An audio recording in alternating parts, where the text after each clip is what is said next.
A I A I A I A for apple I for ice cream ಅನ್ನೋದೇ ಮರ್ತೋಗಿದೆ. ಒಂದು photo ಬೇಕಾ A I use ಮಾಡು. ಒಂದು ವಿಡಿಯೋ ಬೇಕಾ ಎ ಐ ಯೂಸ್ ಮಾಡು. ಒಂದು ಸ್ಕ್ರಿಪ್ಟ್ ಬೇಕಾ ಎ ಐ ಯೂಸ್ ಮಾಡು. ಎಲ್ಲ ಕೆಲಸಕ್ಕೂ ಎ ಐ ಬೇಕು, ಆದರೆ ಹೊಟ್ಟೆಗೆ ವ್ಯವಸಾಯ ಬೇಕು. ಬಿಡಿ, ಅದು ಬೇರೆ ಟಾಪಿಕ್. ಈಗ ವಿಡಿಯೋ ಟಾಪಿಕ್ಗೆ ಬರೋಣ. ಎ ಐ ಅಂದರೆ ಏನು, ಅದಕ್ಕೂ ನಮ್ಮ ಸ್ಟಾರ್ ಸೇರ ಎಂಡ್ ಆಗೋದಕ್ಕೂ ಸಂಬಂಧ ಏನು, ಆ್ಯಂಡ್ ಮತ್ತು ಈ ವಿಡಿಯೋ ಎಂಡಲ್ಲಿ ದರ್ಶನ್, ಸುದೀಪ್, ಯಶ್ ಇವ್ರಿಗೆಲ್ಲರಿಗೂ ಈ ಎ ಐ ಅನ್ನೋದು ಪ್ರಾಬ್ಲಮ್ ಆಗತ್ತಾ? ಈ ಸ್ಟಾರ್ಸ್, ಫ್ಯಾನ್ಸ್, ಕ್ರೇಜ್, ಸ್ಟಾರ್ಡಮ್ ಇವೆಲ್ಲ ಇಲ್ಲಿಗೆ ಎಂಡ್ ಆಗ್ತಾವ? ಜಾಸ್ತಿ ಟೈಮ್ ವೇಸ್ಟ್ ಮಾಡ್ದಲೆ ವಿಡಿಯೋ ವಿಚಾರಕ್ಕೆ ಬರೋಣ. ಈ ವಿಡಿಯೋನ 3 ಭಾಗ ಆಗಿ ಡಿವೈಡ್ ಮಾಡ್ಕೊಳ್ಳೋಣ. Pre production, production, post production. First ಹಿಂಗಂದ್ರೆ ಏನು ಅಂತ ಸಿಂಪಲ್ ಆಗಿ ಹೇಳ್ತೀನಿ ಕೇಳಿ. ಪ್ರೀ ಪ್ರೊಡಕ್ಷನ್ ಅಂದರೆ ಸಿನಿಮಾ ಸೆಟ್ ಇರೋಕ್ಕಿಂತ ಮುಂಚೆ ಆಗೋದು, ಅಂದರೆ ಸ್ಕ್ರಿಪ್ಟಿಂಗ್, ಕ್ಯಾಸ್ಟಿಂಗ್, ಲೊಕೇಶನ್ ಇವೆಲ್ಲ. ಪ್ರೊಡಕ್ಷನ್ ಅಂದರೆ ಸಿನಿಮಾ ಸೆಟ್ಗೆ ಹೋಗಿ ಶೂಟಿಂಗ್ ಮಾಡೋದು. ಪೋಸ್ಟ್ ಪ್ರೊಡಕ್ಷನ್ ಅಂದರೆ ಎಡಿಟಿಂಗ್, ಮ್ಯೂಸಿಕ್, ಡಬ್ಬಿಂಗ್ ಇವೆಲ್ಲ.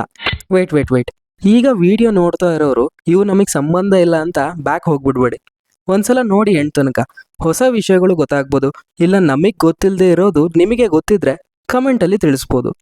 ಈಗ ಈ 3 ಸೆಕ್ಷನ್ಸಲ್ಲಿ ಫಸ್ಟು ಬರೋದು ಪ್ರೀ ಪ್ರೊಡಕ್ಷನ್. ಕಾಟೇರ ಸಿನಿಮಾನ ಎಕ್ಸಾಂಪಲ್ ಆಗಿ ತಗೊಳ್ಳೋಣ.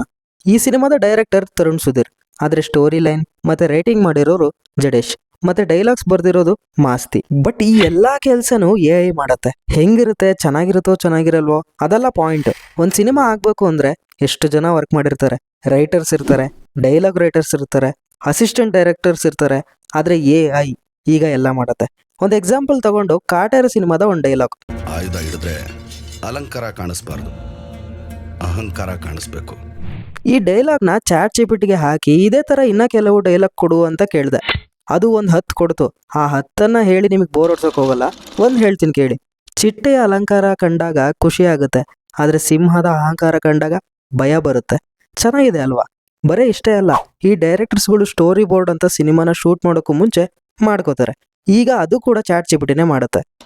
ಸ್ಟಾರ್ಸ್ ಇವ್ರ ಸಿನಿಮಾಗೆ ಆಡಿಷನ್ ಕರೆದ್ರು ಅಂದರೆ ಮುಗೀತು, ಸಾವಿರಾರು ಜನ ಕಳಿಸ್ತಾರೆ ಪ್ರೊಫೈಲ್ಸ್ನ. ಆದರೆ ಡೈರೆಕ್ಟರ್ಸ್ಗೆ ಬೇಕಾಗಿರೋದು 5.4 ಹೈಟ್ ಇರೋರು ಒಬ್ರು ಬೇಕು. ಈಗ ಎ ಏನು ಮಾಡುತ್ತೆ ಅಂದರೆ 5.4 ಹೈಟ್ ಕೆಳಗಿರೋ ಪ್ರೊಫೈಲ್ಸ್ನ ಸಾರ್ಟ್ ಔಟ್ ಮಾಡುತ್ತೆ. ಹಿಂಗೆ ಮಾಡೋದ್ರಿಂದ ಎಷ್ಟೊಂದು ಪ್ರೊಫೈಲ್ಸ್ನ ನೋಡೋಕೆ ಹೋಗಲ್ಲ, ಟೈಮ್ ಸೇವ್ ಆಗುತ್ತೆ, ಕೆಲಸನೂ ಜಲ್ದಿ ಆಗುತ್ತೆ.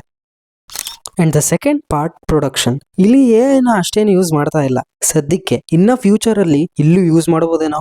ಫಾರ್ ಎಕ್ಸಾಂಪಲ್ ಹೇಳೋದಾದ್ರೆ, ಸಿನಿಮಾಗಳಲ್ಲಿ ಕೆಲವೊಂದು ಅಬ್ರಾಡ್ ಶಾಟ್ಗಳು ಬರ್ತಾವಲ್ಲ, ಲೈಕ್ ಜನ ಓಡಾಡ್ತಾ ಇರೋದು ಈ ಥರ. ಈಗ ಇದನ್ನೆಲ್ಲ ಎ ಐ ಮಾಡುತ್ತೆ. ಜಸ್ಟ್ ನೀವು ಅದಕ್ಕೆ ತಕ್ಕಂತೆ ಮಾಹಿತಿ ಹಾಕಿದರೆ ಸಾಕು. And the third part post production. ಈ ಫೇಸಲ್ಲಿ ಸಿನಿಮಾ ಎಡಿಟ್ ಆಗುತ್ತೆ, ಡಬ್ ಆಗುತ್ತೆ, ಕಲರ್ ಗ್ರೇಡ್ ಆಗುತ್ತೆ. ಡಬ್ಬಿಂಗ್ ವಿಚಾರಕ್ಕೆ ಬಂದರೆ ರೀಸೆಂಟಾಗಿ ಕಲ್ಕಿ ಸಿನಿಮಾ ಬಂತಲ್ಲ, ಅದಕ್ಕೆ ಅಮಿತಾಬ್ ಬಚ್ಚನ್ ಅವರು ವಾಯ್ಸ್ ಕೊಟ್ಟಿಲ್ಲ, ಆದರೆ ಅವ್ರದೇ ವಾಯ್ಸ್ ಕೊಟ್ಟಿರೋ ಥರ ಅನಿಸುತ್ತೆ. ಈಗ ಭಾಷೆಗಳು ಚೇಂಜ್ ಆದರೆ ಲಿಪ್ಸಿಂಕ್ ನೋಡೋರ ಎಕ್ಸ್ಪೀರಿಯನ್ಸ್ನ ಹಾಳು ಮಾಡುತ್ತೆ. ಆದರೆ ಇದರಿಂದ ನೀವು ಯಾವ ಭಾಷೆಯಲ್ಲಿ ಮಾತಾಡಿದರೂ ಲಿಪ್ಸಿಂಕ್ ಆಗಿರೋ ಥರನೇ ಕಾಣುತ್ತೆ.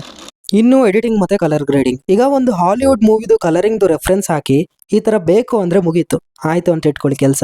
ಏನು ಬರೀ ಪಾಸಿಟಿವ್ ಏನಾ, ನೆಗೆಟಿವ್ ಇಲ್ಲ ಅಂದರೆ ಇದಾವೆ. ಈಗ ಪ್ರೀ ಪ್ರೊಡಕ್ಷನಲ್ಲಿ ಸ್ಕ್ರಿಪ್ಟ್ ಎಲ್ಲ ಅದೇ ಮಾಡುತ್ತೆ ಅಂತ ಹೇಳಿದೆ, ಆದರೆ ಹೇಗೆ ಮಾಡುತ್ತೆ? ನಮ್ಮ ಆಡಿಯನ್ಸ್ಗೆ ಇಷ್ಟ ಆಗಬೇಕಲ್ಲ. ಯಾವುದೇ ಎ ಐ ಬಂದರೂ ನಾವು ಜನರಿಗೆ ಹತ್ರ ಆಗೋ ಥರ ಕತೆಗಳನ್ನು ಮಾಡೋದು ಕಷ್ಟ. ಒಬ್ಬ ಮನುಷ್ಯ ಕತೆ ಬರೀತಾನೆ ಅಂದರೆ ಅದನ್ನು ಅವನು ಎಕ್ಸ್ಪೀರಿಯನ್ಸ್ ಮಾಡಿರ್ತಾನೆ. ಆ ಎಕ್ಸ್ಪೀರಿಯನ್ಸ್ ಸ್ಕ್ರೀನ್ ಮೇಲೆ ಕಾಣುತ್ತೆ. ಎ ಐ ಅಂದರೆ ಒಂದಿಷ್ಟು ರೂಲ್ಸ್ನ ಅದಕ್ಕೆ ಸ್ಟೋರ್ ಮಾಡಿರ್ತಾರೆ, ಅದು ಆ ಥರ ರಿಯಾಕ್ಟ್ ಮಾಡುತ್ತೆ. ಗಾಳಿಪಟ ಥರ ಮೂವಿ ಮಾಡೋಕ್ಕಾಗತ್ತಾ? ತುಂಬಾ ಜಾಸ್ತಿ ಮಾತಾಡ್ಬಿಟ್ವಿ ಅನ್ಸುತ್ತಲ್ಲ ನಾವಿಬ್ರು. ಹಾಗೇನಿಲ್ಲ, ಅಪರೂಪಕ್ಕೆ ಒಂದೆರಡು ಅರ್ಥ ಇರೋ ಮಾತಾಡಿದ್ರಿ. ಕರಿಯ ಥರ ಮೂವಿ ಮಾಡೋಕ್ಕಾಗತ್ತಾ?